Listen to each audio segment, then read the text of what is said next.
What's going on, everyone? Welcome back to the Cleveland Pulse YouTube channel. I am your host, Justin Harold, and with me, as always, my co-host, Jeff Santa. Today, we are finally getting back into the NFL season, into the Browns season, Browns news. It's great to be back. Honestly, the hype of football season is unbeaten. There's nothing that catches it. There's nothing that touches it. And Jeff and I, we've been biting at the bits to get back to this part of the season, to get to this season. And this is going to be one for the ages, I think. One for the history books for sure. Jeff, I know I'm excited for this season. What about you? Week 1, division game at home. I don't know how it gets that much better. The Cleveland Browns Stadium is going to be rocking.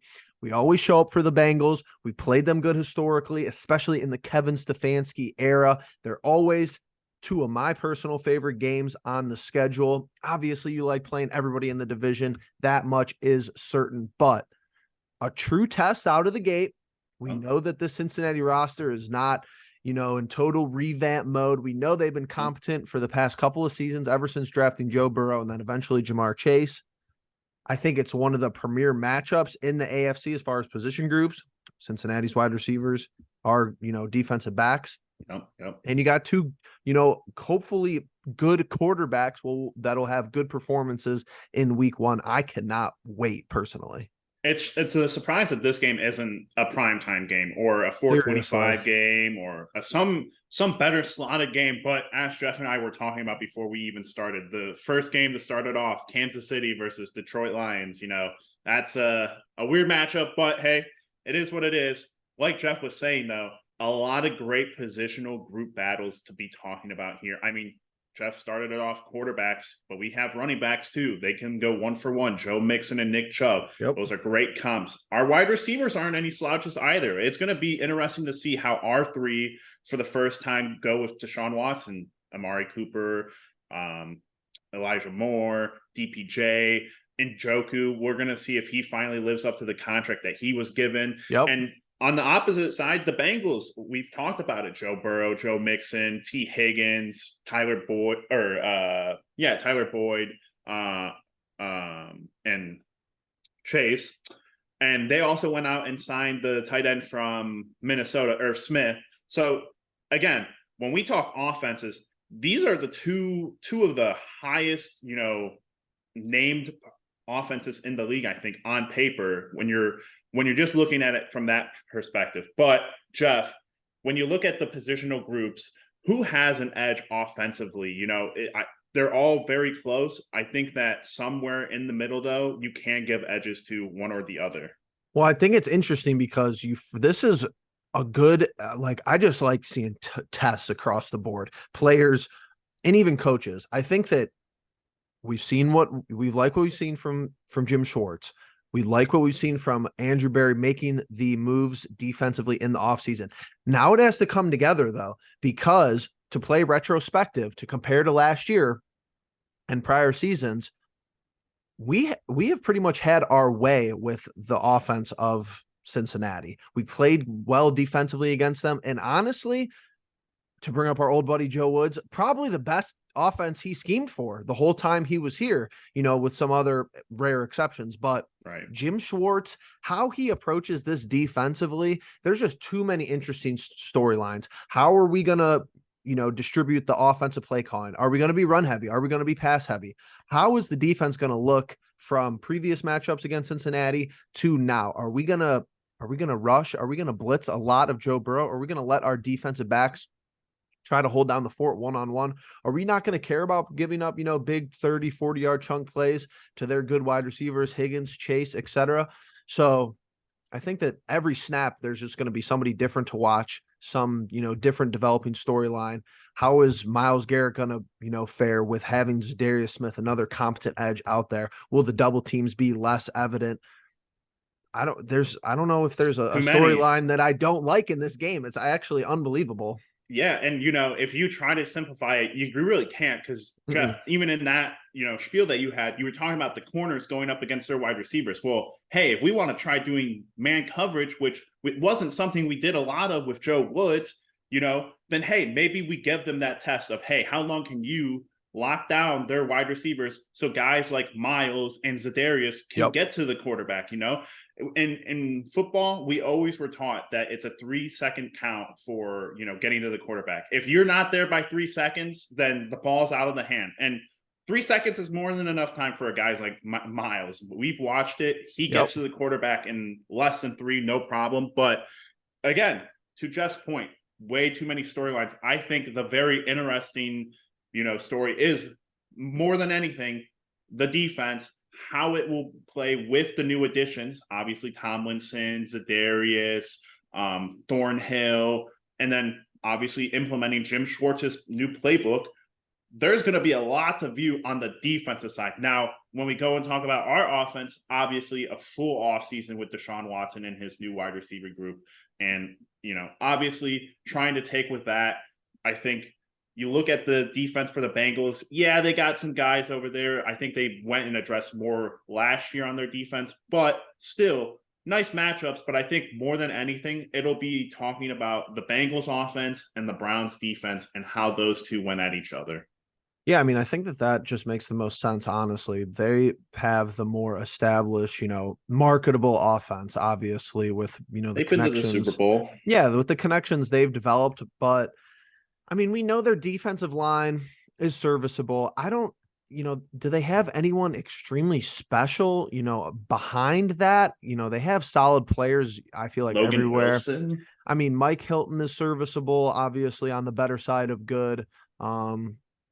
Chidobe Awuzie. It's just like, I don't think that they have the players that we do from top down defensively. So I totally agree with you. It's going to be our defense versus their offense. And then just like, how does Stefanski approach the game from an offensive mindset? But that's always to be monitored. I think the Stefanski question is going to be an interesting one, just because, you're hearing a lot more about them going to be airing the ball out more. But we all know that. We've heard that in the past before where, hey, you see it in training camp that they're airing it out more. They're airing it out more. Well, do you need to run the ball more in training camp with a guy like Nick Chubb, who's proven? Who knows? Obviously, you lose Kareem Hunt. So who knows if they back off on how much they're letting Nick run and how much of the load they're giving to Jerome Ford. But again, this is the first game. We're going to see so many different aspects of this team that are new that we're going to come back to you and talk about on Monday, that I think we might miss things that we want to talk about here right now. But for sure, even trying to hit on all those, we haven't even gotten to the injury report. Obviously, Joe Burrow's banged up. We've got a couple of guys, Denzel Ward coming off of the concussion protocol. But, the beginning of the season, I got the jitters. I've got the jumps. I don't know, Jeff. I'm trying to look here outside of the injury report, which essentially is everyone's going to play by the looks of it. Nothing to really know that's out of the ordinary. Anything that you see? No, not really. I mean, I think that I don't know if Denzel's 100% slated to play. I think that just because he practiced, that's obviously a great sign, but I don't know if I think he's going to be a weird game time decision type of move, unless we hear the official, because I don't think did they take him? They didn't take him off concussion protocol yesterday. He just was practicing still on concussion protocol. Who knows how that actually works? But if they do eventually take him off, that's pretty much a guarantee. I would think that he's going to play. I brought this up yesterday over on our Twitter. Follow us at Paul's Cleveland. That Joe Burrow's not going to be. I don't think there's any way that he's 100% healthy. Mm-hmm. And that's not good for a week 1 matchup with him against our defensive line. Yeah. So, will he come out and will maybe we not see any, lingering issues for 4 quarters? Absolutely. It still doesn't mean he's 100%. And could we definitely see something happen as far as him, looking injured, as far as, if he gets sacked a lot, if he's getting hit over and over again, if he has to constantly move out of the pocket because what a Jim Schwartz is doing. I think that's a storyline to monitor for sure. And just from there, I'm just curious to see like what will is Stefanski going to revert back to how he's operated in the past? Like, I'm just thinking of scenarios in my head. If we get up 10, if we get up 14, is it going to be just hand the ball off, or is it going to be keep your foot on the gas? We're still going to throw the ball. Or what's the scenario if maybe we're down 10 early, we're down a touchdown quick, and the offense, is sputtering to a certain degree? That's what I'm really curious about, because I think that just pretty much shows you what's going to happen for the rest of the season. And it's one of these NFL schedules where you really don't have time to ramp it up. The offense has to come out and be where it needs to be. The defense has to come out and be where it needs to be because of all these AFC matchups early on. You can't afford to lose too many of these AFC games within the first 4 weeks. Yeah, I think that's a great point about like keeping the gas on the pedal, especially when you're up in games. It's something that I feel like we always talk about. Either we've won games that are closer than they should be, or we go all the way down to the nail with them. And I'm done with that. Offensively, I think this year there really should be no games where we're scoring less than a touchdown. We should be scoring a touchdown every game, if not 2 touchdowns every game. Or I'm sorry, 2 touchdowns every game. 3 would probably be like the standard, like, hey, Deshaun throws for 2, Nick runs for 1. That would be my ideal stat line every day. I don't care the interceptions, fumble wise, those will come. But Jeff, in talking about this matchup, there are so many of the, big picture storylines and all that. I take into account the one-on-one stuff. So, Okay. We always talk about Myles Garrett, right? Finally, the Bengals have done what we've been screaming for them to do since before they drafted Jamar Chase. Obviously, where they go out and they get Orlando Brown from the Chiefs. Mm-hmm. He's an established tackle. That's going to be a matchup now that we have to constantly look at with Myles Garrett, because it's in the division and it's a team that we see twice. I want to see him dominate against those guys. This has got to be Myles' year where he wins Defensive Player of the Year. I'm going to sit here week 1 before we ever get to kick off. Myles Garrett needs this year to be his Defensive Player of the Year award, or I don't know that he's ever going to win it, because he's in the prime of his career right now. He has the best situation going into a season that I think he's ever had. I don't know if that's too far-fetched, but I think it's right on track. I think that's true. And that's just, again, we're Deshaun Watson, Joe Burrow, Denzel Ward, Jamar Chase, Greg Newsome, T. Higgins, so many one-on-one matchups, which you get in football all the time. But in the first game, to have all this, we're talking this matchup. Imagine being a Kansas City fan and trying to talk the Detroit matchup, Right. It's like, I don't know how much fun you can have with it, but I'm sitting here trying and losing myself in all of the goodness of what this first Browns game is going to bring us. And it's just like I said, it's just the nature of how the schedule is built and how our team is built. So you face Cincinnati this week, and then look ahead 1 week and you're playing the Steelers in a primetime game, which we know is going to be just as good of an atmosphere, likely better. So you can't, the room for error is so small, and I hate to be that person who's like everything pretty much has to go perfectly, but I need A- to A performances. It's very, very rare you're going to get an A+ performance from everybody.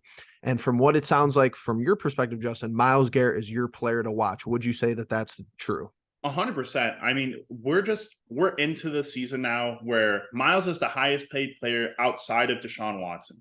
He has been the center of this team since he was drafted. Even after Baker was drafted 1, he was still the focal point of this team. He was still the when all eyes was on this team, it was always Myles Garrett. Now, and Jeff, you and I have both had our gripes in the past. We feel like he's disappeared in moments where we've needed him the most. No more. We can't stand for it any longer. This has got to be the season. He's got to go for 22 sacks. I think 22 sacks is my number for him. Is that a lot? Absolutely. There are plenty of other players out there who have already done it and have done it at different positions, like Aaron Donald. So that's going to be my mark. That's my player to watch for this week. Myles, got to go after it. I'm hoping for 2.5 sacks. Okay.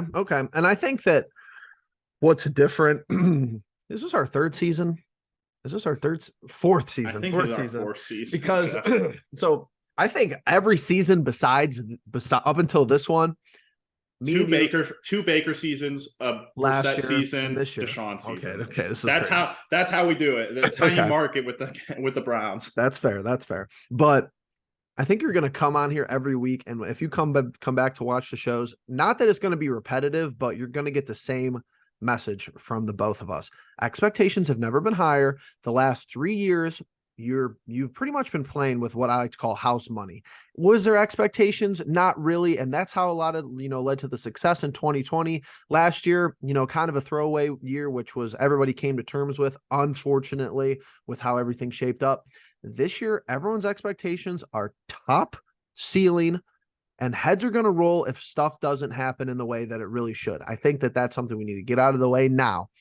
However, with that being said, my player to watch Sunday, I'm going to go with a contrarian, maybe, a niche selection. My player to watch is Elijah Moore. I've heard all this stuff to talk about how, he's been great all offseason, the preseason, this and that. You move a second round pick for him or whatever it may be. Come out and show that, okay, maybe their defensive backs after their top guy is a little bit weak. Show me this connection with Deshaun Watson where I could get excited, where it's a huge game right out the rip, 125 yards, 1 or 2 touchdowns, big plays. Like, I need to see that Deshaun Watson has a connection with somebody, regardless of who it may be. It could be anybody. It could be David Bell. I don't really care, but I wanted to see Elijah Moore be that guy and contest for that 1A position with Amari Cooper and kind of put the AFC North on notice week 1, be like, okay, we got a game plan for all of these receivers, DPJ, Amari, whoever it's going to be that night. And I just want to see, some exposing of the defense from Kevin Stefanski. We know he could do it. We know Deshaun could do it, but can they do it together and get on the same page and put it together week 1? Yeah, we've heard Deshaun now this week say that he wants to be better than that player that he was in Houston, and that's a heck of a thing. He was a great player in Houston. That's what we traded for. And if he's talking about being better than that, then yeah, what Jeff's talking about with him and Kevin Stefanski getting on the right page and, picking apart the defense, together, something that we just haven't seen from coach and quarterback, I think, in our entire lives, Jeff. But for that matter, I'm right with you. I think Elijah has the chance to be the number 1 wide receiver. I think it'll be an interesting dynamic. I think, Amari will probably have more touchdowns, but Elijah will maybe have more yards. I think he's going to be used in a kind of like a Debo way that we've seen in San Fran. But Yep. But that's an interesting take. Jeff, outside of all that, what else do you have going in for this week? Anything else you want to talk about? I don't think so. I think maybe just our first game predictions of 2023-2024 season. I'm excited. Who should start?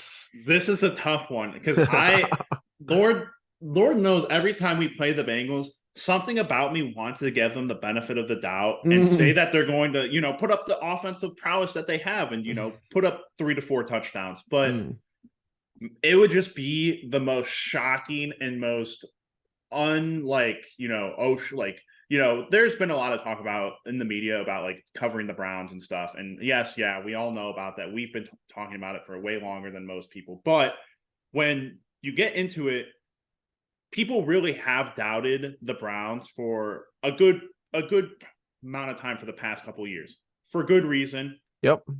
I think this is the wrong year to do it. Oh, and we all, every time we've always said this. Jeff and I have come on here and we've predicted 10+ win seasons and this and that. We didn't do that this year. We didn't really come on here and, predict how many games we were going to win in total.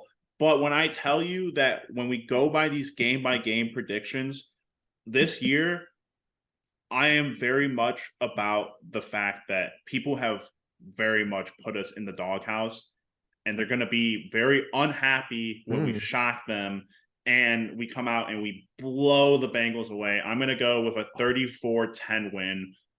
Browns, sorry. 34-10. 34-10 Browns. It's going to be a disrespectful night. Joe Burrow's it's going to be a bad day for him. He's going to be limping. He's going to be on the sideline. That Big Ben post where he's like, that's going to be Joe Burrow. Already week one, he's going to get a new one of those. Oh my gosh. Imagine if it's a 20-point win like that. I will be unbearable until the next. We'll have him game. And Chase getting into each other's heads. So I'm optimistic. I'm not that optimistic quite yet.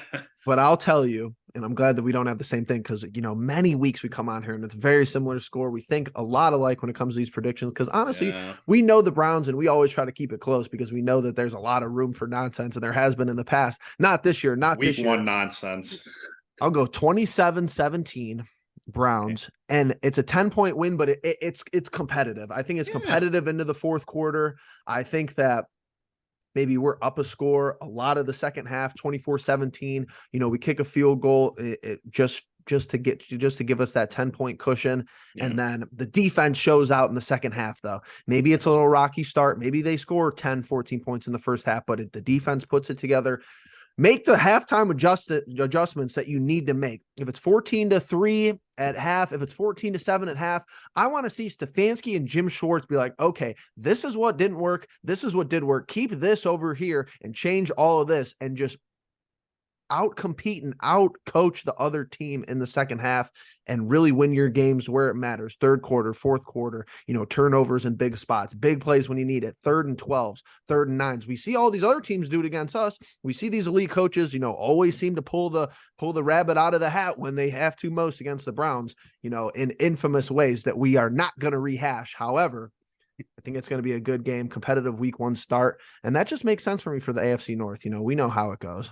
Yeah, no, it's going to be a super interesting game. And without trying to drag it out any longer, because, man, I want to talk about the turnovers. I want to talk about getting we'll talk on Monday. Oh, yeah. But with that all being said, quick shout out really quickly. Mike Maloof got us these shirts that embroidered with our logo on it. Thank you so much, Mike. They're so awesome. Had to make that really quick. But everyone, if you made it to us to the end here, thank you so much. Thank you for watching. Thank you for listening. Make sure you're commenting. What do you think the final score is going to be? What are you hoping to see from this new revamped Browns team? What are we hoping to see out of the Bengals as an opponent? What are we hoping to see just in general from this whole season, from Kevin Stefanski, from Deshaun Watson, Nick Chubb? There is so much going on. This is going to be such a great season. So you got to be subscribed here. You got to hit the bell notification because we're going to have videos every week. So stay tuned. But with that being said, we'll catch you all in the next one. Peace.